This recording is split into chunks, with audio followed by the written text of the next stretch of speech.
Banaag Hospital. Iyon ang pangalang lumitaw sa screen ng kanyang mumurahing cellphone. Isang malamig na kaba ang biglang gumapang sa dibdib ni Lika, mas malamig pa sa aircon ng lobby ng gusaling pinagdedeliveran niya. Humigpit ang hawak niya sa manibela ng kanyang motor kanina nang matanggap niya ang text na tumawag siya, at ngayon, habang naghihintay ng elevator, muling bumabalik ang pamilyar na takot na iyon. Sinagot niya ang tawag, pilit pinapakalma ang sarili. Hello. Magandang hapon po. Good afternoon, ma'am. This is from the billing section of Banag Hospital. Regarding po sa pasyente na si Aling Elena Malvar. Ang boses sa kabilang linya ay propesyonal, ngunit walang emosyon, na lalong nagpatindig sa balahibo ni Lika. Bakit po? May problema po ba sa nanay ko? Tanong niya, ang boses ay bahagyang nanginginig. Bawat tawag mula sa ospital ay parang isang martilyo na handang pumukpok sa kanyang dibdib. Ma'am, we just want to remind you po na overdue na po ng 1 week ang bill ninyo. Kailangan na po itong masettle sa lalong madaling panahon para maipagpatuloy ang mga susunod na gamutan ni A.S. Malvar. Napalunok si Lika. Magmagkano na po ba lahat? Nagkaroon ng sandaling katahimikan habang may tinitipa ang babae sa kabilang linya. As of today, ma'am, ang total outstanding balance niyo po ay Tumigil ito. At sa isang iglap, binitawan nito ang numerong wawasak sa natitirang pag-asa ni Lika para sa araw na iyon. Isang malaking halaga. Isang halagang imposible niyang kitain sa isang buwan, kahit padoblehin niya ang kanyang mga bayahe. Okay po. Message po. Pupunta po ako dyan. Gagawa po ako ng paraan, hirap na hirap niyang sabi, bago pinatay ang tawag. Napapikit siya ng mariin. Ang imahe ng kanyang nanay na nakahiga sa kama ng ospital, nang hihina ngunit pilit nang umingiti para sa kanya, ay biglang sumagi sa kanyang isipan. Iyon ang nag-iisang imahe na nagbibigay sa kanya ng lakas para bumangon araw-araw, ngunit sa mga pagkakataong tulad nito, iyon din ang nagiging dahilan ng kanyang pagkasuklam sa sarili. Bakit hindi niya kayang ibigay ang buhay na nararapat para dito? Kailangan ko ng pera. Kailangan ko ng malaking tip ngayon, sabi niya sa kanyang sarili. Ang pag-asa na iyon ang nagtulak sa kanyang mga paa. Nang bumukas ang pinto ng elevator, halos patakbo siyang pumasok. Pinindot niya ang numero ng palapag ng kanyang destinasyon at hindi mapakaling pinagkikiskis ang kanyang mga palad. Ang kliyente ay isang malaking kumpanya at ang order ay para sa birthday ng si. Kung magagawa niyang maihatid ito ng mabilis at maayos, baka sakaling malakihan ang tip. Bawat piso ay mahalaga. Ting! Bumukas ang elevator sa isang malawak at makintab na pasilyo. Kumpara sa gulo sa kanyang isipan, ang lugar ay napakatahimik at napaka-elegante. Ang sahig ay sobrang kintab na halos nasasalamit na niya ang sarili niyang itsura, isang babaeng gusgusin sa suot na company uniform, pawisan ang noo, at may bakas ng desperasyon sa mga mata. Hindi niya ito pinansin. Tiningnan niya ang numero ng opisina sa kanyang cellphone at nagsimulang maglakad ng mabilis. Bawat segundo ay bilang. Bawat hakbang ay may katumbas na pag-asa. Lumiko siya sa isang kanto, ang mga mata ay nakapako pa rin sa cellphone para siguraduhing tama ang direksyon niya. Sa sobrang pagmamadali, hindi niya napansin ang isang lalaking papalapit mula sa kabilang direksyon, mabagal na naglalakad, maingat na dala ang isang malaki at puting kahon. At sa isang iglap ang mundo nila ay nagbanggaan.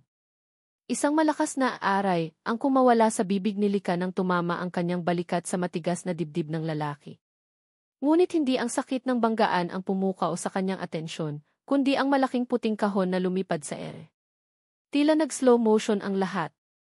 Ang pag-ikot ng kahon, ang pagbukas ng takip nito sa hangin, at ang pagbagsak nito sa makintab na sahig. Blag! Isang malungkot na tunog. Ang tunog ng isang bagay na pinaghirapan na sa isang iglap ay nawasak. Napatigil ang lahat. Si Lika, ang lalaki, at ang ilang mga empleyadong nakakita ay napako ang tingin sa sahig. Doon, sa gitna ng pasilyo, nakalatag ang isang trahedya. Ang dating perpektong 3-layer masterpiece na cake ay isa na lamang malungkot na tumpok ng puting icing, durog na palamuti at basag-basag na tinapay. Yung cake. Halos pabulong na sabi ng lalaki, ang boses ay puno ng hindi makapaniwalang panginginig. Ngunit ang takot at gulat ni Lika ay mabilis na napalitan ng depensa. Ito ang kanyang nakasanayang mekanismo kapag kinakabahan. Bago pa siya masisi, kailangan niyang mauna. Bakit kasi hindi ka tumitingin sa dinadaanan mo? Mataray niyang sigaw, itinuturo ang lalaki na ngayon ay nakatingin sa kanya ng may galit. Gulat na napatingin sa kanya ang lalaki, na tila hindi makapaniwala sa narinig. Ako pa? Ako pa ang hindi tumitingin? Ikaw itong tumatakbo na parang hinahabol ng 10 demonyo sa pasilyo. Ganti nito, ang boses ay tumaas na rin. Excuse me. Nagde-deliver ako. Trabaho ko to. Nagmamadali ako, pagdadahilan ni Lika. Kahit na. Hindi ibig sabihin na nagmamadali ka ay pwede mo nang sagasaan ang lahat. Tingnan mo ang ginawa mo, sabi ng lalaki, itinuturo ang durog na cake. Pinagpuyatan ko yan. Alam mo ba kung gaano kahalaga yan? At sa tingin mo ba hindi mahalaga ang trabaho ko? Isang reklamo lang sa akin, tanggal na ako. Wala kang pakialam sa gawa ng iba, basta makapaglakad ka lang dyan na parang ikaw ang may-ari ng mundo. Ang mga salitang iyon ay lumabas mula sa kanyang bibig nang hindi na nag-iisip, dala ng pinagsama-samang inis sa lalaki at sa sitwasyon ng kanyang buhay. Anong-anong sinabi mo? Nagtagis ang mga bagang ng lalaki. Ang kaninang kalmado nitong mukha ay napalitan ng purong galit. Wala kang karapatang sabihin yan. Wala kang alam sa pinaghirapan ko. Palapit na sana sila sa isa't isa, handa nang magpatuloy sa sigawan, ng isang malakas at may otoridad na boses ang pumutol sa kanilang pagtatalo. Anong kaguluhan ito? Sabay silang napalingon. Nakatayo roon ang isang lalaking nasa edad 40, suot ang uniforme ng kanyang kumpanya, si Sir Ben, ang kanilang supervisor. At sa tabi nito, isang babaeng mukhang importante, nakataas ang kilay habang tinitingnan ang gulo sa sahig. Ito marahil ang kliyente. Sir Ben, nautal na sabi ni Lika. Ma'am Jessica, pasensya na po kayo. Sabi naman ni Sir Ben sa babae, bago bumaling sa kanila. Anong nangyari dito, Lika? Ramon? Ngunit bago pa sila makasagot, nagsalita na ang babaeng nagngangalang Jessica. Ang boses ay kasing lamig ng yelo.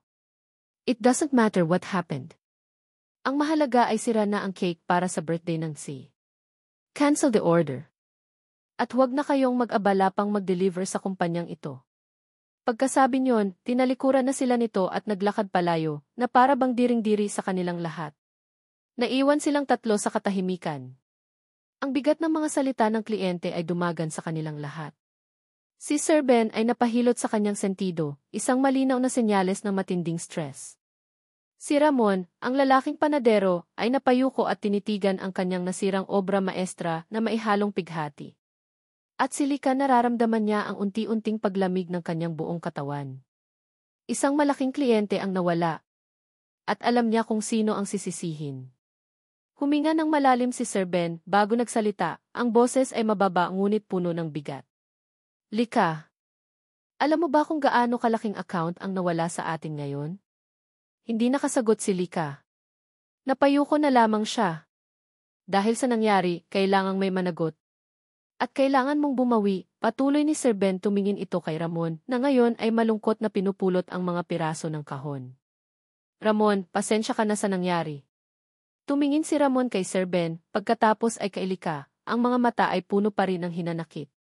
Humarap muli si Sir Ben kay Lika, ang kanyang desisyon ay buo na. Ang mga sumunod na salita niya ang tatatak hindi lang sa isipan ni Lika, kundi sa buong buhay niya. Para makabawi ka, Lika, ikaw ang magiging exclusive delivery driver para sa lahat ng order ng tinapay ni Mon sa loob ng 1 buwan. Walang bayad. Napaangat ng tingin si Lika, hindi makapaniwala. Nanlaki ang kanyang mga mata sa gulat. Sa tabi niya, nakita niyang si Ramon ay ganoon din ang reaksyon, nakatingin sa kanya na parang nakakita ng multo. 1 buwan. Kasama ang lalaking pinakakinaiinisan niya sa buong mundo. At walang bayad. Ito ay hindi isang parusa. Ito ay isang bangungot. Pawis at harina. Iyon ang amoy ng tinapay ni Mon. Para kay Ramon, iyon ang amoy ng pangarap, isang amoy na mas masarap pa sa alinmang mamahaling pabango na ipinipilit ipagamit sa kanya ng kanyang ama.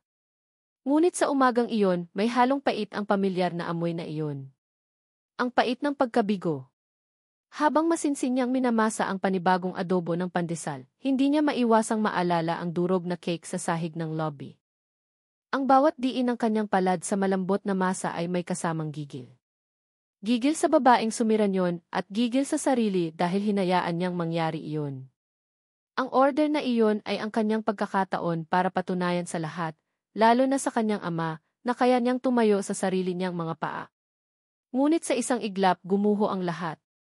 At ngayon, bilang parusa, ang babaeng dahilan ng kanyang problema ay magiging anino niya sa loob ng isang buwan. Isang malalim na buntong hininga ang kumawala sa kanya. Pinunasan niya ang pawis sa kanyang noo gamit ang likod ng kanyang palad, nag-iwan ng puting marka ng harina. Kailangan niyang magpatuloy. Kailangan niyang bumawi. Maya-maya pa, narinig niya ang tunog ng motor na huminto sa tapat ng kanyang maliit na panaderya. Hindi na niya kailangang lumingon para malaman kung sino iyon. Naramdaman niya ang pagbabago sa hangin, ang pagpasok ng isang presensyang hindi niya gustong maramdaman. Pumasok si Lika sa pinto, suot pa rin ang uniforme ng Agila Express. Ang mukha nito ay parang isang blankong pader, walang emosyon, walang bakas ng pagsisisi, walang kahit ano. Tila ba normal na araw lang ito para sa kanya? Lalo iyong nagpainit sa ulo ni Ramon. Nasaan ang ide-deliver? Tanong nito, ang boses ay kasing tigas ng ekspresyon ng kanyang mukha. Hindi man lang ito tumingin sa kanyang mga mata. Itinuro ni Ramon ang 3 malalaking kahon ng tinapay sa isang mesa. Diyan! Ingatan mo yan. Bawat isa niyan may naghihintay. May diin ang huli niyang sinabi, isang paalala sa nangyari kahapon. Nakita niyang bahagyang nag-igting ang panga ni Lika, ngunit hindi pa rin ito nagsalita. Isa-isa nitong binuhat ang mga kahon ng may kahusayan at dinala sa labas. Nagulat si Ramon sa kung gaano kadali nitong nabuhat ang mga iyon. Para sa isang babae, malakas ito. Ngunit mabilis niyang iwinaksi ang paghanga. Babae man o lalaki, ang walang ingat ay walang ingat. Ganoon ang naging takbo ng kanilang unang araw. Darating si Lika, kukunin ang mga order, aalis. Walang imagandang umaga, walang kisalamat. Tanging maikli at formal na mga salita lang ang kanilang pinagpapalitan, na para bang bawat letra ay may bayad. Mas gugustuhin pa ni Ramon ang katahimikan kaysa pilit na pakikipag-usap sa babaeng iyon. Kinabukasan, habang nag-aayos siya ng mga bagong lutong ensaymada sa estante, dumating ang delivery ng kanyang mga sangkap. Isang malaking sako ng harina ang ibinaba sa may pintuan. Karaniwan ay tinutulungan siya ng delivery boy na ipasok ito, ngunit ngayon ay nagmamadali ito. Pasensya na, Sir Mon. Marami pa akong pupuntahan, sabi ng lalaki bago umalis. Naiwan si Ramon na nakatingin sa 50 kilong sako ng harina. Napabuntong hininga siya. Kaya niya naman itong buhatin, ngunit nangangailangan ng seryosong lakas. Yumuko siya, niyakap ang sako at sinubukang itayo. Nangif. Naramdaman niya ang pagkirot sa kanyang likod. Napakabigat. Sakto namang pumasok si Lika para sa unang delivery ng araw. Nakita nito ang kanyang paghihirap. Inaasahan ni Ramon na pagtatawanan siya nito sa isip, o di kaya idadaan lang na parang walang nakita. Iyon ang gagawin ng isang taong galit sa'yo, hindi ba? Ngunit nagkamali siya. Walang imik na lumapit si Lika. Tabi, sabi nito sa mahinang boses. Nag-alinlangan si Ramon, ngunit tumabi siya. Yumuko si Lika. Inayos ang hawak sa sako, at sa isang buwelo lang, naitayo nito ang sako at naipasok sa loob ng bodega na para bang isa lang itong unan. Naiwan si Ramon na nakatanga, hindi makapaniwala. Pagkatapos ilapag ang sako, nagpagpag lang ng kamay si Lika at bumalik sa counter na para bang walang nangyari. Yung para sa Makati, nasaan na, tanong nito, muling ibinalik ang malamig na maskara sa mukha. Sa unang pagkakataon, hindi inis ang naramdaman ni Ramon, kundi pagtataka. Bakit niya ginawa iyon? Wala siyang obligasyong tulungan siya. Ang buong sitwasyon nila ay dahil sa parusa, ngunit kusa niya itong tinulungan. Salamat, halos pabulong niyang sabi. Isang bahagyang tango lang ang isinagot ni Lika bago nito kinuha ang kahon at umalis. Kinahapunan, habang abala si Ramon sa pagdekorasyon ng isang maliit na cake, tumunog ang kanyang cellphone. Nang makita niya ang pangalan sa screen, napabuntong hininga siya. Papa calling. Pa, sagot niya. Ramon, kailan ka ba titigil sa kahibangan mo dyan? bungad agad ng malakas na boses ni Don Ricardo del Rosario. I heard what happened. Nawalan ka ng malaking kliyente. Sinabi ko na sa'yo, walang patutunguhan iyang pagbibake mo. It's a hobby, not career. Humigpit ang hawak ni Ramon sa cellphone. Aksidente po ang nangyari. At hindi ito kahibangan. Ito ang gusto kong gawin. Gusto. Ang gusto ay hindi nakakabayad ng bills. Inalok na kita ng posisyon sa kumpanya. Vice President for Operations. Isang pirma mo lang, secured na ang future mo. Pero mas pinipili mo pa ring magluto ng tinapay na kinakain lang ng mga driver at ordinaryong tao. Sa mga oras na iyon, hindi na malaya ni Ramon na bumalik na pala si Lika mula sa kanyang huling biyahe. Tahimik itong nakatayo malapit sa pinto, nag-aantay. Ito ang buhay ko. Ito ang kaligayahan ko, matigas na sabi ni Ramon. Hindi ko kailangan ng posisyon sa kumpanya mo. Kaya kong itayo ito ng mag-isa. Talaga? Titingnan natin kung hanggang saan ka dadalhin ng harina at asukal mo, sarkastikong sabi ni Don Ricardo, bago biglang pinatay ang tawag. Napapikit si Ramon sa frustrasyon. Inis niyang inilapag ang cellphone sa mesa. Pag-angat niya ng tingin, nagtama ang mga mata nila ni Lika. Ngunit sa pagkakataong ito, may kakaiba sa tingin nito. Hindi na ito blanco. May bahid ng pag-unawa? O baka guni-guni niya lang? Mabilis din itong umiwas ng tingin. Bago pa makapagsalita si Ramon, isang masiglang boses ang pumuno sa maliit na espasyo. Mon! Kamusta? Pumasok si Maritz, ang kasamahan ni Lika sa Aguila Express. May dala itong supot ng pagkain at isang malapad na ngiti. Napadaan lang ako. Dinalhan kita ng merienda. Tess. Salamat, magalang na sabi ni Ramon kahit medyo naiilang siya sa biglaang pagdating nito. Nako, mukhang pagod na pagod ka, sabi ni Maritz, lumapit ito sa kanya at walang pasabing inayos ang kwelyo ng kanyang t-shirt. Dapat kasi nagpapahinga ka rin. Napaatras ng bahagya si Ramon sa ginawa nito. Okay lang ako, Tess. Medyo marami lang trabaho. Ang atensyon ni Marites ay napunta kay Lika na tahimik pa ring nakatayo sa gilid. O, Lika, andyan ka pala. Tapos na babayahe mo? Mauna ka na, ako na lang ang sasabay kay Mon pauwi mamaya, sabi nito na may matamis na ngiti, ngunit maihamon sa kanyang mga mata. Hindi sumagot si Lika. Tumingin lang ito kay Ramon, pagkatapos ay kay Maritz na nakangiti pa rin habang inaayos ang ilang gamit sa counter na parabang pag-aari niya ang lugar. Ang dating bahid ng pag-unawa sa mga mata ni Lika ay biglang nawala. Napalitan nito ng dati nitong lamig, pero ngayon may kasama ng pait. Walang paalam, tumalikod si Lika at mabilis na naglakad palabas. Ang likod nito ay tuwid at matigas. Nagtaka si Ramon sa biglaang pag-alis nito.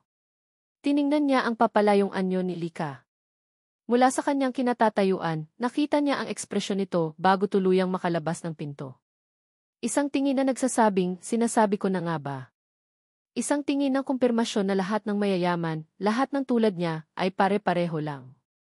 At sa hindi malamang dahilan, mas nasaktan si Ramon sa tingin na iyon kaysa sa nasirang cake kahapon. Ang langit sa labas ay kasimbigat ng pakiramdam ni Lika. Madilim, kulay abo at nagbabadyang bumuhos anumang oras. Buong araw, paulit-ulit na bumabalik sa isip niya ang eksena sa panaderya kahapon, si Maritz, ang pag-aayos nito sa kwelyo ni Ramon, ang ngiti nitong tila ng aangkin. Idagdag pa ang narinig niyang pag-uusap ni Ramon at ng ama nito. Mayaman. Mayaman talaga ito. Naglalaro lang. At siya, ang kaawa-awang delivery girl, ay napasok sa gulo ng mga taong hindi niya kalebel. Isang buwan. Tatapusin ko lang ang isang buwan na to, paulit-ulit niyang sinasabi sa sarili. Ngunit habang papalapit ang pagtatapos ng araw, lalong bumibigat ang kanyang dibdib. Ang huling delivery para sa araw na iyon ay isang malaking order para sa isang event sa kabilang lungsod. Nang dumating siya sa tinapay ni Mon, napansin niyang balisa si Ramon. Anong problema? Tanong niya, mas malamig pa kaysa sa kanyang intensyon. Yung isa kong tauhan hindi pumasok. May sakit daw, sabi ni Ramon habang nagmamadaling isinasara ang mga huling kahon. At kailangang maihatid ito bago mag-alas 7. Napaka-importante nito, Lika. Pambawi sa nawalang kliyente. Tiningnan ni Lika ang mga kahon. Napakarami. Halos mapupuno ang likod ng kanyang motor. Tumingin siya sa labas. Nagsisimula ng umambon. Kaya mo ba? Tanong ni Ramon, baka sa boses ang pag-aalala. Hindi sumagot si Lika. Kinuha niya ang unang kahon. Iyon ang sagot niya. Nasa kalagitnaan na sila ng bayahe nang mangyari ang kinatatakutan niya. Ang ambon ay naging ulan. At ang ulan ay naging isang malakas na bagyo. Ang hangin ay humahampas sa kanila at ang daan ay halos hindi na makita dahil sa lakas ng buhos. Huminto si Lika sa ilalim ng isang waiting shed. Basang-basa na sila at ang mga kahon, kahit nababalutan ng plastik, ay nagsisimula na ring mabasa. Hindi na natin kaya to, sigaw ni Lika, sinusubukang labanan ang ingay ng hangin at ulan. Mas masisira lang ang mga tinapay kung ipipilit natin. Bumaba si Ramon sa motor, ang mukha ay puno ng pagkabigo. Tumingin siya sa paligid. Wala silang ibang masisilungan. Walang ibang paraan. Babalik tayo, desisyon ni Lika. Nag-aalangan man ay sumang-ayon si Ramon. Maingat na inikot ni Lika ang motor at dahan-dahang tinahak ang daan pabalik sa panaderya. Nang makarating sila, tila sinalubong sila ng isang santuwaryo. Kahit madilim at sarado, ang maliit na tindahan ay naging kanlungan nila mula sa bagsik ng bagyo. Pagkapasok nila sa loob, biglang namatay ang ilaw. Patay, bulong ni Ramon. Brownout. Isang malakas na kulog ang yumanig sa kanilang kinatatayuan at napasigaw ng bahagya si Lika. Sa dilim, naramdaman niya ang kahihiyan. Ngunit mas malakas ang panginginig ng kanyang katawan dahil sa ginaw. Sandali, narinig niyang sabi ni Ramon. Maya-maya pa, may liwanag na nagmula sa flashlight ng cellphone nito. Ang liwanag ay gumuhit sa kanyang basang-basang mukha at damit. Magpalit ka muna, sabi ni Ramon, iniabot sa kanya ang isang malaking t-shirt at isang pares ng sweatpants mula sa isang kabinet. May mga ekstrang damit ako dito. Baka magkasakit ka. Nag-alinlangan si Lika. Ngunit ang ginaw ay mas matindi kaysa sa kanyang pride. Kinuha niya ang mga damit at nagpunta sa maliit na banyo para magpalit. Ang damit ni Ramon ay maluwag sa kanya, ngunit mainit. At may kakaibang amoy, amoy ng harina at ng kaunting tamis. Amoy ng panaderya. Amoy ni Ramon. Paglabas niya, naabutan niya si Ramon na nagsisindi ng ilang kandila. Ang maliliit na apoy ay nagbigay ng mainit at banayad na liwanag sa buong lugar. Ang anino nila ay sumasayaw sa pader. Upo ka, sabi nito, itinuturo ang isang maliit na mesa. Maya-maya pa, bumalik ito na may dalang 2 tasa. Kape. Para mainitan ka. Umupo si Lika at tinanggap ang tasa. Ang init niyon ay gumapang sa kanyang mga palad, papunta sa kanyang buong katawan. Sa unang pagkakataon sa loob ng ilang linggo, nawala ang tensyon sa pagitan nila. Ang tanging naririnig na lang ay ang patak ng ulan sa labas at ang paminsan-minsang pagkulog. Pasensya na, basag ni Ramon sa katahimikan. Dinamay pa kita sa kamalasan ko. Nagulat si Lika. Kasalanan ko rin naman. Ako ang driver. Umiling si Ramon. Hindi. Siguro may dahilan kung bakit nangyari to. Tumingin ito sa kanya, ang mga mata ay seryoso sa liwanag ng kandila. Gusto kong malaman bakit mo ginagawa to.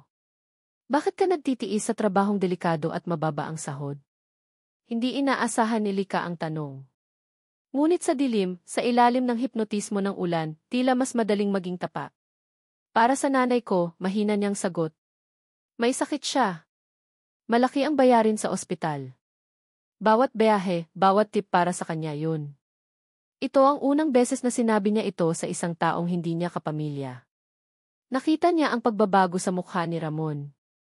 Ang dating inis ay napalitan ng simpatya.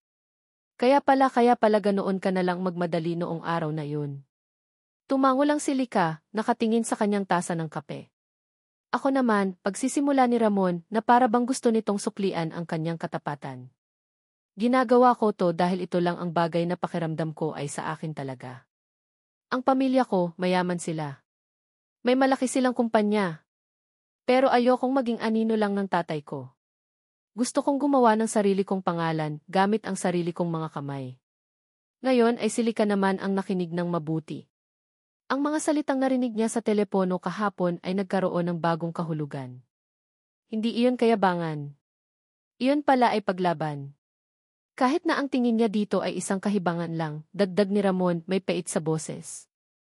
Hindi to kahibangan, mabilis na sabi ni Lika, at nagulat siya sa sarili niyang mga salita. Ang galing mo. Ang sarap ng mga tinapay mo. Napangiti si Ramon. Isang tunay, hindi pilit na ngiti. Ang unang ngiting nakita ni Lika mula sa kanya. At sa liwanag ng kandila, bigla siyang naging gwapo. Sa sobrang pagkailang, bigla siyang tumayo para ibalik ang tasa. Ngunit sa pagmamadali, naapakan niya ang laylayan ng maluwag na sweatpants. Natapilok siya at nawala ng balanse. Hala! Bago pa siya bumagsak sa sahig, naramdaman niya ang malalakas na braso ni Ramon na sumalo sa kanya. Ang mukha niya ay napasubsob sa dibdib nito. Ang puso niya ay biglang kumabog ng napakabilis, hindi dahil sa takot na mahulog, kundi dahil sa lapit nila sa isa't isa. Naamoy niya ulit ang amoy nito, harina, tamis, at ngayon kape. Dahan-dahan siyang inalalayan ni Ramon na tumayo. Ang mga kamay nito ay nanatili sa kanyang mga braso. Nagtama ang kanilang mga mata. Sa dilim, sa liwanag ng kandila, sa gitna ng bagyo sa labas, tila huminto ang mundo. Walang galit. Walang pride. Tanging dalawang tao lang na sa wakas ay nakita ang tunay na anyo ng isa't isa. Ting! Ang biglang pagbalik ng ilaw ay parang isang malakas na sampal na gumising sa kanila. Sabay silang napabitaw sa isa't isa, umiwas ng tingin at nagkaroon ng awkward na distansya. Ang ulan ay tumila na. Ang bagyo ay lumipas na. Kinaumagahan, maagang dumating si Lika sa panaderya. Ang hangin sa pagitan nila ay iba na. May kaunting hiya, ngunit wala na ang pader na dati nakaharang. Mumiti sa kanya si Ramon at mumiti siya pabalik. Para sa'yo, sabi ni Ramon, iniabot sa kanya ang isang maliit na paper bag sa loob, may isang piraso ng mainit-init pang ensaymada. Sikretong sangkap. Pasasalamat. Kinuha iyon ni Lika, ramdam ang init sa kanyang mga daliri. Ngunit habang nagpapasalamat siya, pumasok si Marites sa pinto. Nakita nito ang pag-abot ni Ramon ng tinapay, nakita nito ang ngiti sa kanilang mga labi. Ang ngiti ni Marites ay kasing tamis ng dati, ngunit ang mga mata ay hindi. Ay, ang aga niya naman maglandian, biro nito, na may halong lason. Biglang naging abala si Maritz. Habang kumukuha ng kape, sinasadya nitong matabig ang isang malaking tasa ng itim na kape na nakapatong sa counter. Ang mainit na likido ay tumapon lahat sa ibabaw ng isang tumpok ng mga resibo at delivery forms na kailangan ni Ramon para sa araw na iyon. Ay, sorry. Nako, sorry talaga, sabi ni Marites na may peking pagkagulat.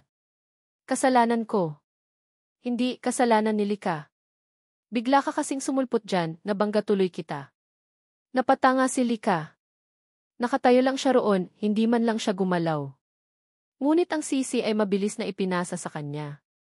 Tumingin siya kay Ramon, umaasang makikita nito ang kasinungalingan. Ngunit ang nakita niya sa mukha ni Ramon ay hindi pagtatanggol, kundi frustrasyon sa panibagong problemang idinulot sa tingin niya ng presensya ni Lika. Frustration. Iyon ang salitang naglalarawan sa umaga ni Ramon. Ang natapong kape ay kumalat sa mga resibong maingat niyang inipon. Ang peking pag-aalala ni Marites ay mas nakakainis kaysa nakakatulong. At si Lika umalis itong muli na may pader sa pagitan nila, isang pader na akala niya ay nagsimula ng gumuho kagabi. Habang pinupunasan niya ang malagkit na mesa, hindi niya maiwasang isipin ang nangyari sa ilalim ng liwanag ng kandila. Ang kanilang pag-uusap.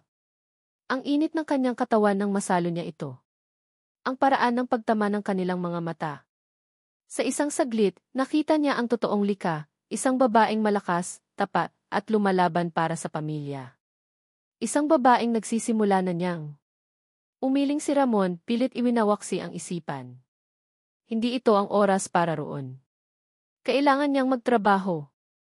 Naku, Mon, pasensya na talaga.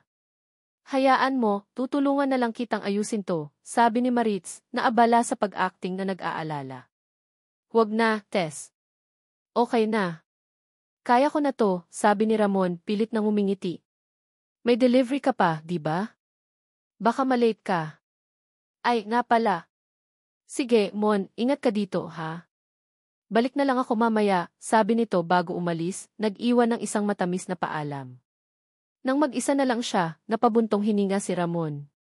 Ngunit isang malaking order ang naghihintay sa kanya, isang bagay na muling nagpasigla sa kanya. Isang order ng 200 piraso ng assorted cupcakes para sa isang children's party. Ito ang kanyang pambawi. Ito ang kanyang pagkakataon na patunayang ang nangyari sa esihi ay isang pagkakamali lamang. Buong umaga ay naging abala siya. Ang bawat cupcake ay ginawa niya ng may pag-iingat at pagmamahal.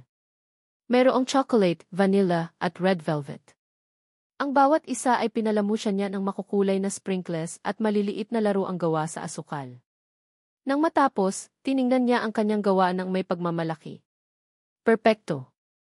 Nang dumating si Lika para kunin ang order, naging awkward ang hangin sa pagitan nila.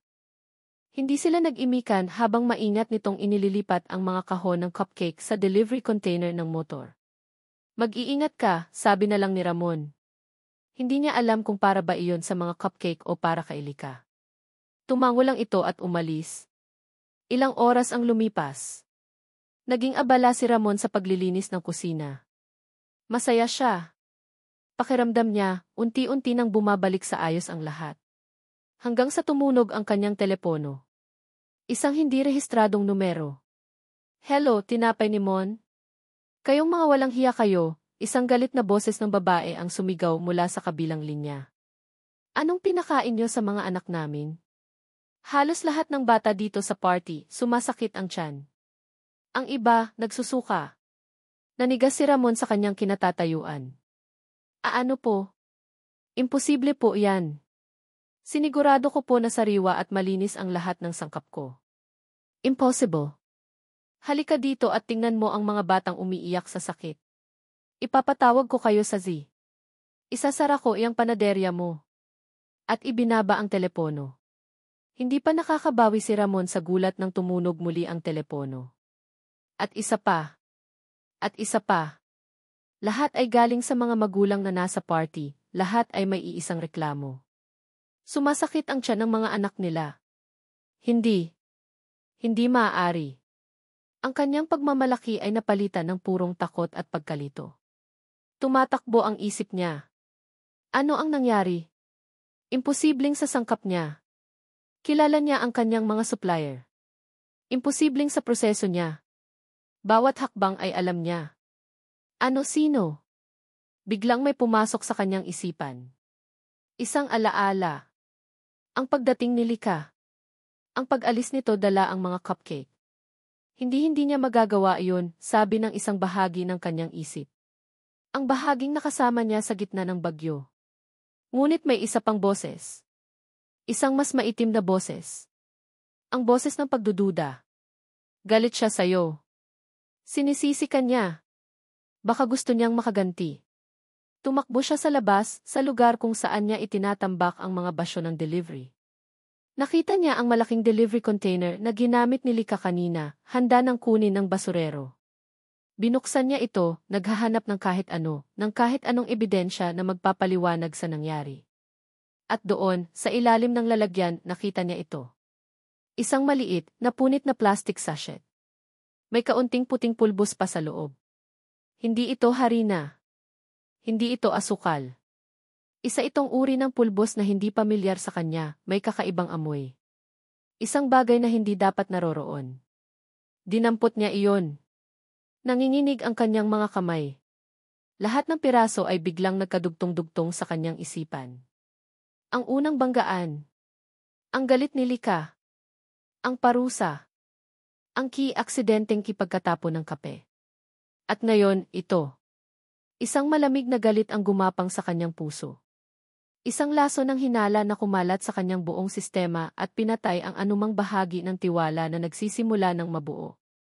Ang mga alaala nila sa gitna ng bagyo ay tila isa na lang ngayong malaking panluloko. Ginamit nito ang kanyang kahinaan. Ginamit nito ang kanyang katapatan para saksakin siya sa likod. Sakto namang dumating si Lika. Bumalik ito para kunin ang huling sahod niya bago tuluyang mag-resign. Nakita nito ang ekspresyon sa mukha ni Ramon, ang sachet sa kamay nito. Anong problema? Tanong ni Lika, nakakaramdam ng kaba. Hindi sumagot si Ramon. Naglakad ito palapit sa kanya, ang mga mata ay nag-aapoy sa galit. Ikaw, sabi niya sa mababa at nanggigigil na boses. Ikaw ang may gawa nito. Ano? Anong pinagsasabi mo? Naguguluhang tanong ni Lika. Ipinakita ni Ramon ang sachet. Huwag ka nang magkaila. Nakita ko to sa delivery container mo. Nilagyan mo ng lason ang mga cupcake, di ba? Para makaganti ka. Para masira ako. Nanlaki ang mga mata ni Lika, hindi makapaniwala sa akusasyon. Ano? Hindi ko gagawin yon. Wala akong alam dyan. Sinungaling, sigaw ni Ramon, ang boses ay umalinggaw sa buong panaderya. Lahat ng ito, plinano mo. Mula sa simula. Ang pagiging mabait mo kagabi, lahat yun parte ng plano mo. Akala ko nagkakamali ako sa'yo. Akala ko iba ka. Pero pare-pareho lang pala kayo. Hindi totoo yan, sumigaw pabalik si Lika. Ang mga luha ay nagsisimula ng mamuo sa kanyang mga mata. Hindi dahil sa takot, kundi dahil sa sakit. Ang sakit ng pinagbibintangan ang taong nagsimula na siyang pagkatiwalaan. Hindi ako ganyang klaseng tao, Ramon. Talaga? Anong klaseng tao ka? Ang taong naninira ng gawa ng iba para lang sa sarili niyang galit. Ang bawat salita ay parang isang punyal na tumataraki sa dibdib ni Lika. Nasaktan si Lika. Ang sakit ay naging galit. Alam mo, tama ka. Dapat pala sinira ko na talaga ang buhay mo. Kayo kasing mga mayayaman, akala niyo lahat ng tao, kaya niyong tapak-tapakan. Ang mga salitang iyon ang huling patak na nagpaapaw sa baso. Para kay Ramon, iyon ay isang pag-amin. Isang kumpirmasyon. Ang sakit na naramdaman niya ay naging purong pagkasuklam. Tinitigan niya si Lika, ang babaeng minsan niyang nakita sa ilalim ng liwanag ng kandila, at ngayon, ang nakikita na lang niya ay isang kaaway. Umalis ka na, sabi niya, ang boses ay malamig at walang buhay. Umalis ka na bago pa kita makalimutang babae ka. Tumalikod si Lika, hindi na pinigilan ang pagpatak ng kanyang mga luha. Ang bawat hakbang papalayo ay parang may karayom na tumutusok sa kanyang puso. At sana di. Dagdag ni Ramon, ang huling mga salita na wawasak sa anumang natitirang pag-asa. Sana hindi na lang kita nakilala. Nagpatuloy sa paglakad si Lika, tumakbo pa palabas, dala ang bigat ng isang kasalanang hindi niya ginawa. Samantala, naiwan si Ramon sa loob ng kanyang nasirang panaderya, sa gitna ng kanyang nasirang tiwala. Si Lika, na may luhang dumadaloy sa pisngi, ay dumiretso sa opisina ng Agila Express para kunin ang kanyang mga gamit. Habang nag-aayos siya ng kanyang locker, napatingin siya sa mesa ni Sir Ben, may nakapatong doong isang luma, nakabukas na folder. Isang kopya ng kontrata sa pagitan ng kanilang kumpanya at ng tinapay ni Mon. Napako ang tingin niya sa isang pangalan. Ang pangalan ng may-ari. Hindi lang basta Ramon. Nakasulat doon ng buo at malinaw. Proprietor, Dim Ramon Del Rosario. Del Rosario. Ang apelyidong iyon. Ang apelyidong sumira sa kanilang pamilya. Ang apelyidong dahilan ng pagkamatay ng kanyang ama. Ang apelyidong kinamumuhian ng kanyang ina. Nabitawan ni Lika ang hawak niyang gamit. Nanlamig ang buo niyang katawan. Ang sakit ng akusasyon ay napalitan ng isang mas malalim, mas nakakakilabot na pakiramdam. Isang pakiramdam ng pagiging naloko sa pinakamasakit na paraan. Hindi ito aksidente. Hindi ito ganti. Mas malala pa rito. Ang lalaking sumira sa kanyang puso ay anak pala ng mismong demonyong sumira sa kanyang pamilya. Ang biyahe pa uwi ay malabo sa isipan ni Lika. Tila ba nanonood siya ng isang pelikula kung saan siya ang bida, ngunit wala siyang kontrol sa kanyang mga galaw. Ang ingay ng mga busina, ang sigawan ng mga tao, ang kulay ng mga ilaw trapiko, lahat ay dumadaan lang, mga walang kahulugang imahe.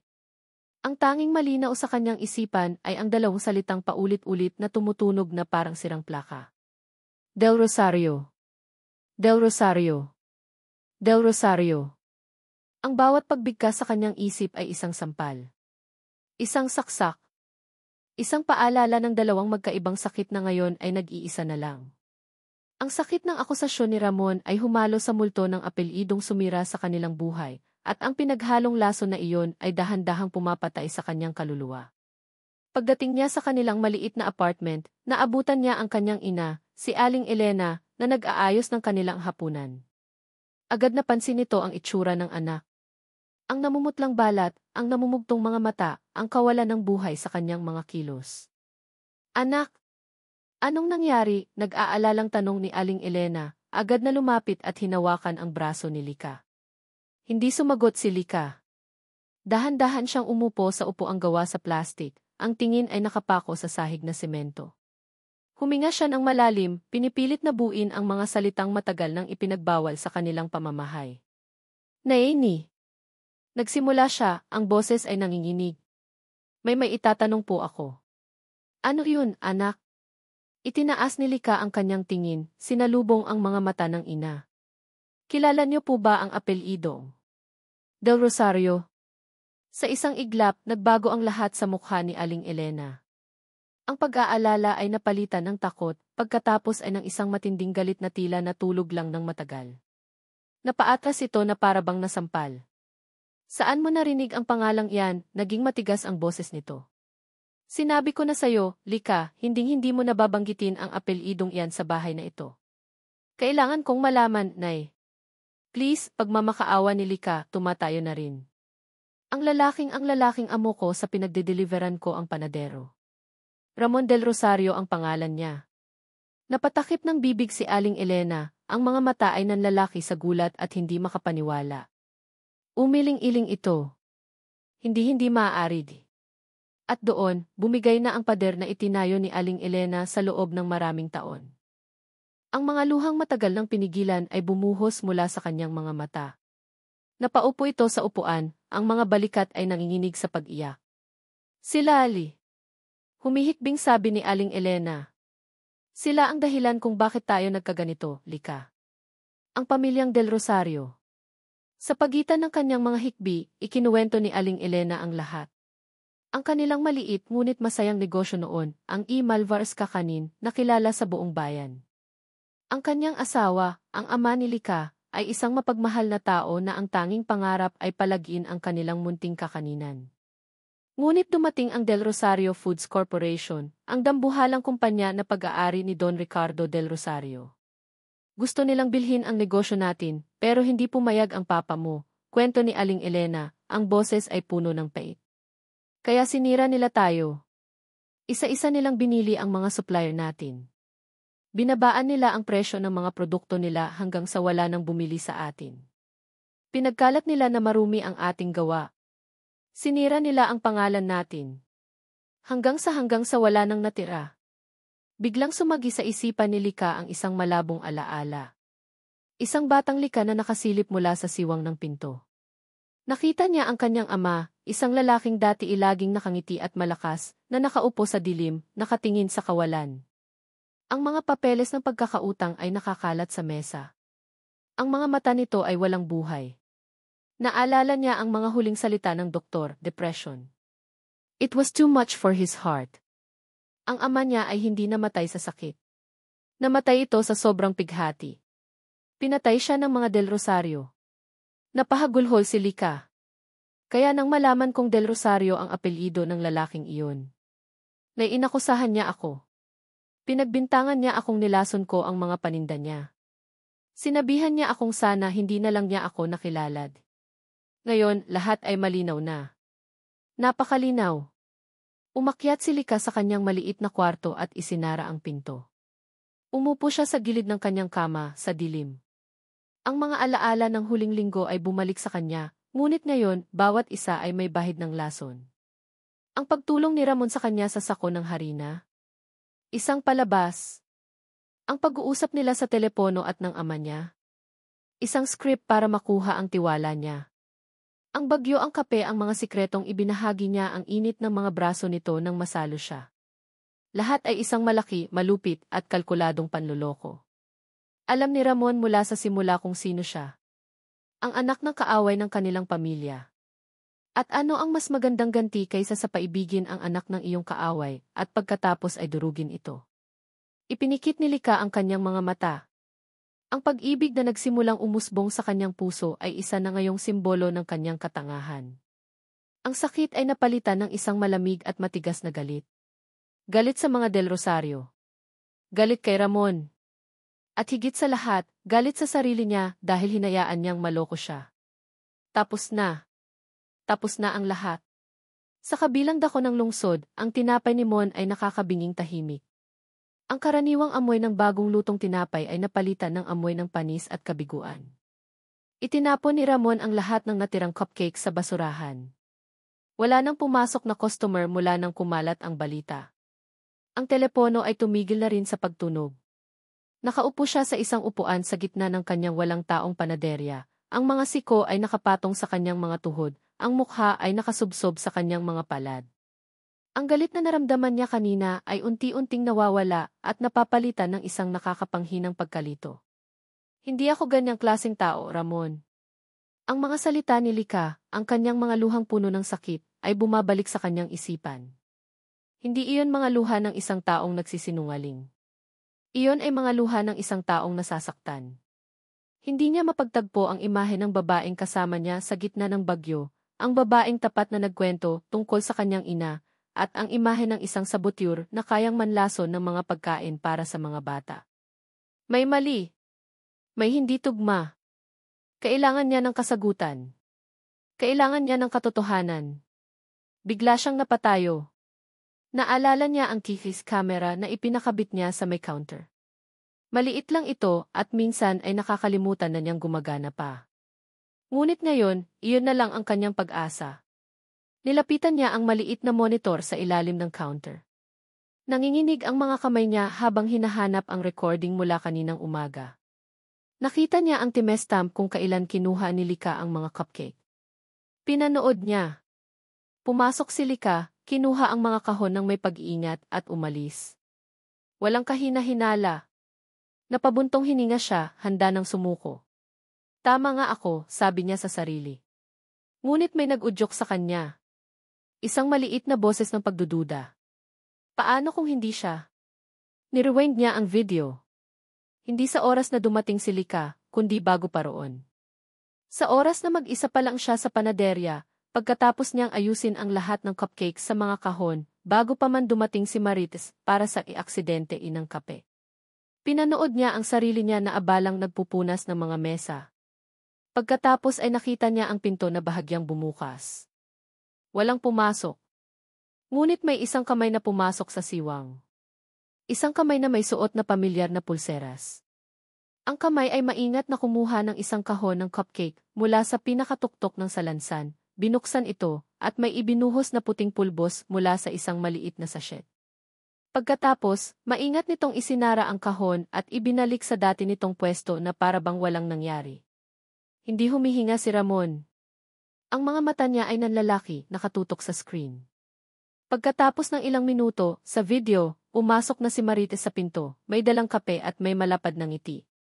Ang pulseras sa kanyang pulso ay kumikinang sa ilaw. Ang pulseras na iyon. Ang pulseras na nakita niya sa kamay na nagbuhos ng pulbos. Napaatras si Ramon mula sa monitor na para bang nakakita siya ng demonyo. Ang hangin ay tila naubos sa kanyang baga. Ang sahig ay parang gumuho sa ilalim ng kanyang mga paa. Hindi si Lika. Hindi si Lika. Si Marites. Ang babaeng itinuring niyang kaibigan. Ang babaeng laging inag-aalala sa kanya. Ang babaeng laging nandyan para tumulong. Ang lason ng hinala na pumatay sa kanyang tiwala kay Lika ay isa palang totoong lason na inilagay ng ibang tao. At siya naniwala siya. Nagpadala siya sa galit. Sinaktan niya ang isang inosenteng tao. Ang mga huling salitang binitawan niya ay bumalik sa kanya, isang serye ng mga saksak sa kanyang konsensya. Huwag ka nang magkaila. Sinungaling. Umalis ka na bago pa kita makalimutang babae ka. Sana hindi na lang kita nakilala. Napaupo si Ramon sa sahig, ang likod ay sumandal sa counter. Ang bigat ng kanyang pagkakamali ay dumagan sa kanya, mas mabigat pa kaysa sa kabiguan ng isang nasirang negosyo.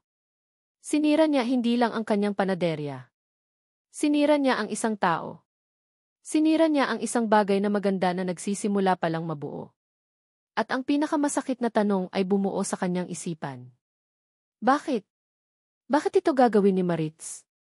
Ganoon ba kalaki ang galit nito kay Lika? O may mas malalim na dahilan? Isang dahilan na hindi niya maintindihan. Isang anino sa likod ng lahat ng ito. Nanginginig niyang kinuha ang kanyang cellphone. Kailangan niyang malaman. Kailangan niyang harapin si Maritz. At pagkatapos, kailangan niyang harapin ang pinakamalaking pagkakamali niya. Kailangan niyang hanapin si Lika. Determinasyon. Iyon ang pumalit sa pagkagulat at pagsisisi ni Ramon. Isang malamig at matigas na determinasyon na nagpatayo sa kanya mula sa sahig. Ang bawat hibla ng kanyang pagkatao ay sumisigaw ng isang bagay, katarungan para kay Lika, at mga kasagutan para sa kanyang sarili. Hindi niya tinawagan si Maritz. Ang isang ahas ay hindi hinaharap sa telepono. Hinaharap ito ng harapan. Alam niya kung saan ito hahanapin. Sa opisina ng Agila Express, kung saan ito mag-uulat pagkatapos ng huling biyahe. Hindi na siya nag-abala pang magpalit ng damit. Suot pa rin ang t-shirt na may bahid ng harina at ang pantalon na may mansa ng icing, sumakay siya sa kanyang motor. Ang dating pag-iingat niya sa pagmamaneho ay nawala. Ngayon, ang bilis niya ay may kasamang galit at urgensya. Kailangan niyang maunahan ang oras. Pagdating niya sa opisina ng Agila Express, naabutan niya si Maritz na masayang nakikipagkwentuhan sa iba pang mga driver. Nang makita siya nito, isang malapad na ngiti ang sumilay sa mga labi nito, isang ngiting gayon ay nakikita ni Ramon bilang isang maskara ng demonyo. Mon! Anong ginagawa mo dito?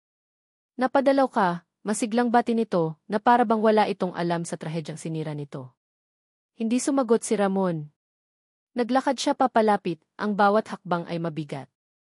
Kinuha niya ang kanyang cellphone, binuksan ang video, at itinutok ito sa mukha ni Maritz. Walang salita. Hahayaan niyang ang katotohanan mismo ang magsalita. Ang ngiti sa mukha ni Maritz ay unti-unting naglaho habang pinapanood nito ang video ng isang kamay na nagbubuhos ng pulbos sa kahon ng cupcake. Ang kanyang mga mata ay nanlaki sa gulat, at ang kulay ay unti-unting nawala sa kanyang mukha. Nakita niya ang sarili niyang pulsera sa screen. Ano yan? Edited yan, nautal niyang sabi, sinusubukang maghanap ng palusot. Ang mga ibang driver ay nagsimula ng maglapitan, nararamdaman ang tensyon. Edited, tanong ni Ramon, ang boses ay kalmado ngunit may nakatagong bagsi. Maritz, bakit? Doon bumigay ang pagkukunwari ni Maritz. Ang takot sa kanyang mga mata ay napalitan ng isang desperadong galit. Bakit? Tinatanong mo kung bakit, sigaw niya, itinuturo si Ramon. Ginawa ko iyon dahil sayo. Dahil mahal kita, Ramon. Matagal na. Pero mula nang dumating ang babaeng iyan, nagbago ka.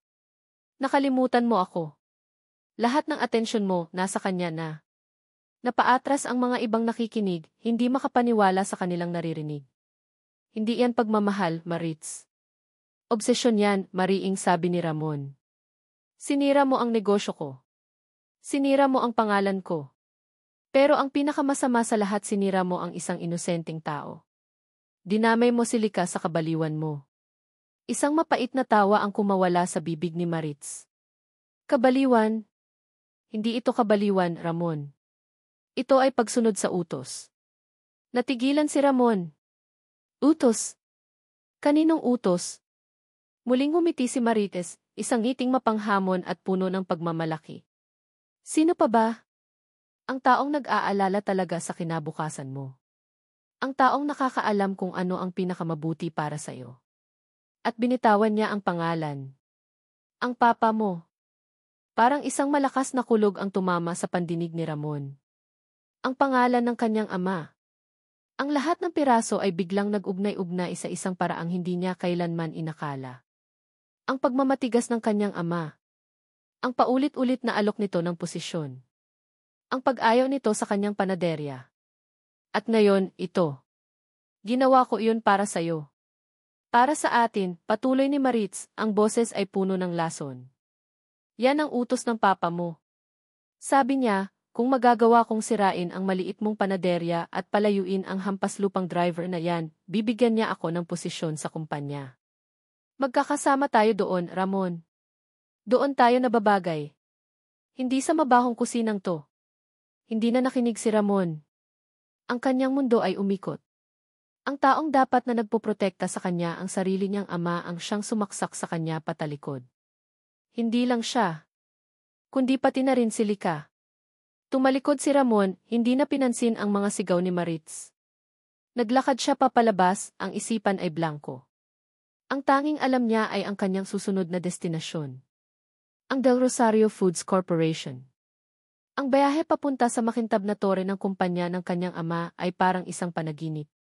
Pumasok siya sa lobby, hindi pinansin ang mga bati ng mga gwardiya at empleyado.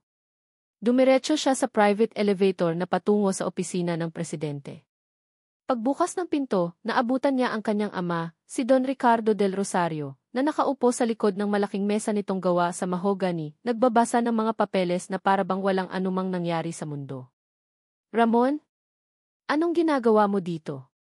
Finally, natauhan ka na ba? Sabi nito, hindi man lang inaalis ang tingin sa binabasa. Hindi sumagot si Ramon. Dahan-dahan siyang lumapit sa mesa, kinuha ang kanyang cellphone, at inilapag ito ng mailakas sa ibabaw ng mga papeles. Plak! Ang video ng pagtatapat ni Marites ay nagsimulang mag-play, ang boses nito ay umalinggaw sa tahimik at malawak na opisina. Sa unang pagkakataon, nag-angat ng tingin si Don Ricardo. Ang kanyang mukha ay hindi nagpakita ng gulat. Hindi rin ito nagpakita ng pagsisisi. Ang tanging nakita ni Ramon sa mga mata ng kanyang ama ay isang malamig na kumpirmasyon. Nang matapos ang video, isang nakakabinging katahimikan ang namayani. So, sabi ni Don Ricardo, na parabang nagtatanong lang tungkol sa panahon. Ano ngayon? Ano ngayon? Halos pabulong na ulit ni Ramon, hindi makapaniwala. Papa, bakit? Tumayo si Don Ricardo, lumakad papunta sa malaking bintana na tanaw ang buong syudad. Para imulat ka sa katotohanan, Ramon. Para ipakita sa iyo na ang mundo ay hindi isang fairytale. Hindi ka mabubuhay sa paggawa lang ng tinapay. At lalong hindi ka pwedeng makipagrelasyon sa anak ng kaaway. Kaaway? Humarap ito sa kanya, ang mukha ay seryoso. Ang babaeng yan. Si Lika Malvar. Anak siya ng pamilyang muntik nang sumira sa reputasyon natin noon. Mabuti na lang at naunahan ko sila. Ang huling piraso ng paggalang ni Ramon para sa kanyang ama ay gumuho at naging abo. Ang lalaking nasa harap niya ay hindi na niya kilala. Isa itong halimaw. Ginawa niyo po lahat ng ito para lang kontrolin ang buhay ko. Tanong ni Ramon, ang boses niya ay basag, isang halo ng hindi makapaniwala at nagsisimulang puot. Isang malamig na ngiti ang sumilay sa mga labi ni Don Ricardo. Hindi para kontrolin. Para ituwid. Ibinibigay ko sa iyo ang buhay na nararapat para sa isang Del Rosario. Isang buhay na may kapangyarihan at respeto. Hindi isang buhay na naglulublob sa harina at asukal habang nakikipaghalubilo sa mga taong walang mararating. Ang bawat salita ng kanyang ama ay parang matulis na bubog na tumutusok sa kanyang puso. Ang lahat ng pag-aalinlangan niya, ang lahat ng sakit ng ulo na idinulot nito sa kanya sa loob ng maraming taon ay nagkaroon na ng mukha. Ang mukha ng isang malupit na ambisyon. Ang pag-ibig, Ramon, ay isang kahinaan sa mundo ng negosyo. At ang babaeng iyon, ang anak ng isang talunan, ay ang pinakamalaking kahinaan na maaari mong taglayin, patuloy ni Don Ricardo, ang boses ay walang bahid ng anumang emosyon. Kaya, ginawa ko. At gagawin ko ulit kung kinakailangan, para lang protektahan ang pangalan ng pamilyang ito at ang kinabukasan mo. Tinitigan ni Ramon ang kanyang ama. Ang taong hinangaan niya noong bata pa siya, ang taong kinatakutan niya noong siya'y nagbibinata, at ang taong pinilit niyang patunayan ang kanyang sarili sa buong buhay niya. Ngayon, ang nakikita na lang niya ay isang estranghero. Isang estrangherong may kaparehong dugo, ngunit may pusong gawa sa bato. Dahan-dahang umiling si Ramon, isang pinal at mapait na pagtanggap ang gumuhit sa kanyang mukha. Hindi po to pagprotekta, pa. Paninira po ito. Sinira niyo ang pangarap ko. At sinira niyo ang buhay ng isang taong wala namang kasalanan. Isang sakripisyo lang iyon para sa mas malaking bagay, walang pakialam na sagot ni Don Ricardo. Sakripisyo, mapait na tumawa si Ramon. Alam niyo po kung ano ang totoong sakripisyo. Ang isuko ang lahat ng to, ikinumpas niya ang kamay sa malawak at marangyang opisina. Ang isuko ang pangalan, ang pera, ang kapangyarihan para sa isang bagay na totoo. Para sa isang bagay na mahalaga talaga. Huminga ng malalim si Ramon. Ang takot na dati niyang nararamdaman para sa kanyang ama ay nawala na. Napalitan ito ng awa. Awa para sa isang taong napakayaman, ngunit napakahirap sa mga bagay na hindi nabibili ng pera. Salamat po sa pagpapakita sa akin kung anong klaseng tao ang ayaw kong maging, sabi ni Ramon, ang boses ay matatag na ngayon. Tumingin siya sa mata ng kanyang ama, at sa huling pagkakataon, nagsalita siya hindi bilang isang anak na takot, kundi bilang isang taong may sariling paninindigan. Hindi na ako Del Rosario. Simula ngayon, wala na kayong anak. Ang mga salitang iyon ay tumama kay Don Ricardo ng mas malakas kaysa sa alinmang sampal. Nakita ni Ramon ang bahagyang pagkabigla sa mga mata nito, ngunit mabilis din itong napalitan ng dati nitong tigas. Tumalikod na si Ramon. Bawat hakbang papalayo sa mesang iyon ay isang hakbang papalapit sa kanyang sarili. Ang pagtalikod sa apelyidong Del Rosario ay parang pagtanggal ng isang mabigat na kadenang nakapulupot sa kanyang lieg sa buong buhay niya. Ramon! Bumalik ka dito, narinig niyang sigaw ni Don Ricardo. Ang boses nito sa wakas ay nagkaroon ng bahid ng galit at pagkabigla. Huwag mo akong tatalikuran. Wala kang mapupuntahan. Ngunit hindi lumingon si Ramon. Nagpatuloy siya sa paglalakad, papalabas ng opisina, papasok sa elevator. Habang nagsasara ang mga pinto, ang huling nakita niya ay ang anyo ng kanyang ama, isang makapangyarihang hari na naiwang mag-isa sa kanyang walang lamang kastilyo. Paglabas niya ng gusali, sinalubong siya ng hangin ng kalayaan. Ngunit ang kalayaang iyon ay may kasamang mabigat na responsibilidad. Kinuha niya ang kanyang cellphone. In-unblock niya ang numero ni Lika. Tinitigan niya iyon ng matagal. Paano siya magsisimula? Paano niya hihingin ang tawad para sa isang kasalanang napakalaki, isang kasalanang hindi lang kanya, kundi kasalanan din ng kanyang buong pamilya? Hindi niya alam. Ang tanging alam niya ay kailangan niyang subukan. Sumakay siya sa kanyang motor. Ang makina ay umugong. Ang puso niya ay kumakabog. Isa lang ang nasa isip niya. Kailangan kong mahanap si Lika. Kailangan kong sabihin sa kanya ang lahat. At pinaharurot niya ang motor, tinatahak ang kalsada, hinahanap ang daan pabalik sa babaeng sinaktan niya, dala ang bigat ng katotohanan at isang maliit, nanginginig na pag-asa para sa kapatawaran. Ang ulan ay nagsimulang bumuhos, isang malungkot na saliw sa kalungkutang nadarama ni Lika. Nakatayo siya sa maliit nilang balkonahe, nakatanaw sa basang kalsada, ngunit ang isip ay nasa malayo. Ilang araw na siyang ganito, tulala, walang gana, parang isang kandilang naupos. Ang apoy ng kanyang pagiging palaban ay napalitan ng malamig na abo ng pighati at galit. Ang bawat patak ng ulan ay parang isang paalala. Paalala ng gabing iyon sa panaderya, ang gabing pinaniwalaan niyang may pag-asa pa. Isang malaking kalokohan. Narinig niya ang tunog ng isang motor na humihinto sa tapat ng kanilang apartment. Hindi niya ito pinansin. Marahil ay isa lang sa mga kapitbahay nila. Ngunit maya-maya pa, may mga katok siyang narinig sa kanilang pinto. Mahina sa simula, pagkatapos ay naging mas desperado. Anak, may kumakatok, sabi ni Aling Elena mula sa kusina. Hindi pa rin kumilos si Lika. Ngunit ang pagkatok ay hindi tumitigil. Lika! Please! Mag-usap tayo! Ang boses na iyon. Ang boses na nagdulot sa kanya ng matinding sakit. Nanigas si Lika. Ang galit na akala niya ay namatay na ay muling nag-alab. Umalis ka na, sigaw niya, sapat na para marinig sa labas. Hindi ako aalis hanggat hindi mo ako pinakikinggan. Please, Lika. Kailangan mong malaman ang totoo, pagmamakaawa ni Ramon mula sa labas. Wala akong pakialam sa katotohanan mo. Umalis ka na. Lika, anak, sino yan? Tanong ni Aling Elena, lumalapit sa kanya na may pag-aalala. Ang demonyo, Nay. Ang anak ng demonyo, mapait na sagot ni Lika. Sa labas, lalong lumakas ang ulan. Ngunit si Ramon ay hindi umalis. Nanatili siyang nakatayo roon, basang-basa, kumakatok, sumisigaw. Kasalanan ko, Lika. Inaamin ko. Nabulag ako. Pero hindi ikaw ang may gawa. Si Maritz. At ang tatay ko ang may pakana ng lahat. Maniwala ka sa akin.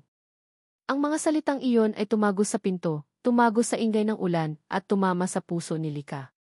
Ang tatay ko ang may pakana ng lahat. Nanatili siyang hindi kumikibo, ngunit sa loob niya may nag-aaway. Ang pusong nasaktan at ang isipang gustong maniwala. Maya-maya pa, huminto ang pagkatok. Napalitan ito ng katahimikan. Napabuntong hininga si Lika, isang buntong hininga ng ginhawa at kaunting panghihinayang. Siguro ay sumuko na ito. Siguro ay umalis na. Biglang bumukas ang pinto. Si Aling Elena ang nagbukas. "Nay, anong ginagawa niyo?" Gulat na tanong ni Lika. Hindi sumagot si Aling Elena. Tumingin lang ito sa labas, sa lalaking nakatayo sa gitna ng ulan. Si Ramon, basang-basa, ang buhok ay tumutulo, ang mukha ay puno ng pagsisisi at desperasyon. Hawak nito ang kanyang cellphone. "Patawarin mo ako, Lika," sabi ni Ramon, ang boses ay nanginginig dahil sa ginaw at sa bigat ng emosyon. Itinaas nito ang cellphone. "Pakinggan mo. Ito ang katotohanan." Pinindot nito ang play. Ang boses ni Marix, malinaw at hindi maikakaila, ay umalinggaw sa gabi. Ikinukumpisal ang lahat, idinadamay ang pangalan ni Don Ricardo. Nakinig si Lika, bawat salita ay parang isang susi na nagbubuka sa selda ng kanyang galit. Totoo nga. Hindi siya ang may kasalanan.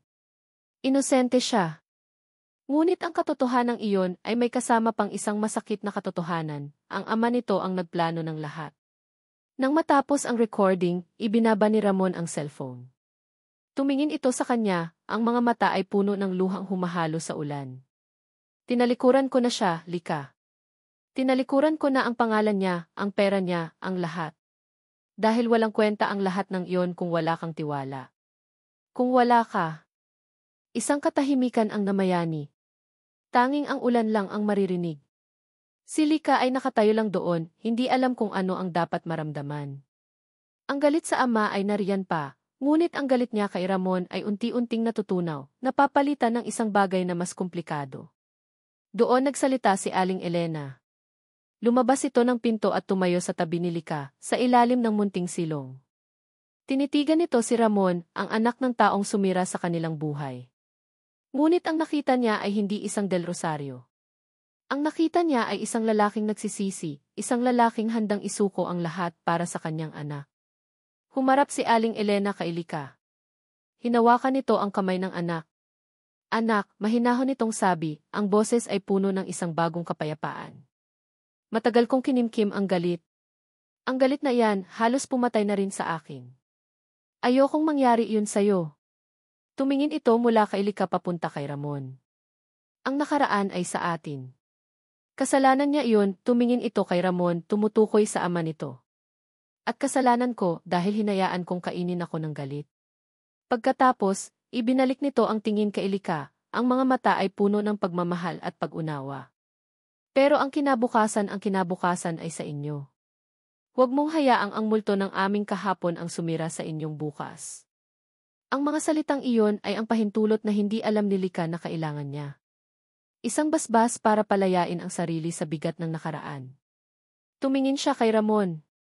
Nakita niya ang lalaking nakasama niya sa gitna ng bagyo. Ang lalaking nagbigay sa kanya ng kape.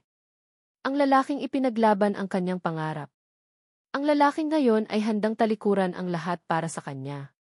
Dahan-dahan, humakbang si Lika palabas, papalabas sa silong, papunta sa ulan. Bawat hakbang ay isang desisyon. Isang desisyon na piliin ang pag-ibig kaysa sa galit.